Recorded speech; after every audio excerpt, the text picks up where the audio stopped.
אולי כדאי להסביר קצת איך ההליך מתקיים בבית המשפט כשמדובר בעתירות, כי הוא הליך שונה ממה שאנשים מכירים בתביעות אזרחיות.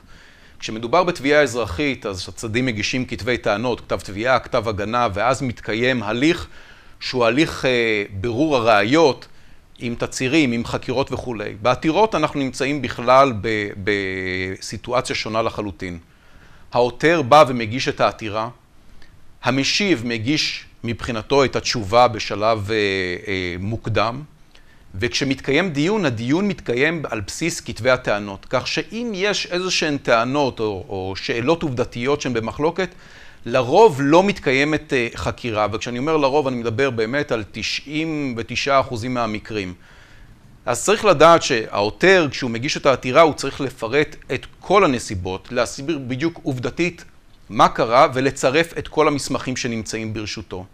יש לו למעשה הזדמנות אחת להציג בפני בית המשפט את המקרה העובדתי שלו ולהסביר למה הוא צודק מבחינה עובדתית וכמובן להעלות את הטיעון המשפטי.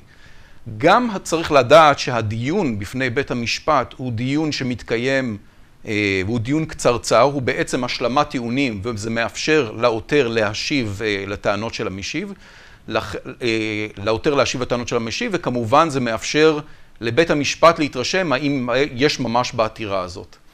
לכן צריך לדעת שהשלב הכנת העתירה הוא השלב החשוב ביותר, והדיון עצמו הוא דיון שמתקיים רק כתוספת לדברים שכבר נכתבו. בית המשפט לא נכנס לרוב לשאלות עובדתיות, וכשיש מחלוקת הוא נוטה לקבל את העמדה של המדינה, מאחר ויש את חזקת התקינות השלטונית, ויש כמובן חזקה שהמדינה דוברת אמת, ואם יש דברים שהעותר טוען אותם, ככל הנראה הוא טוען אותם מכיוון שהוא חושב שדברים מתנהלים בצורה מסוימת, ולא תמיד יש לו את המידע המלא על איך הדברים מתבצעים בפועל.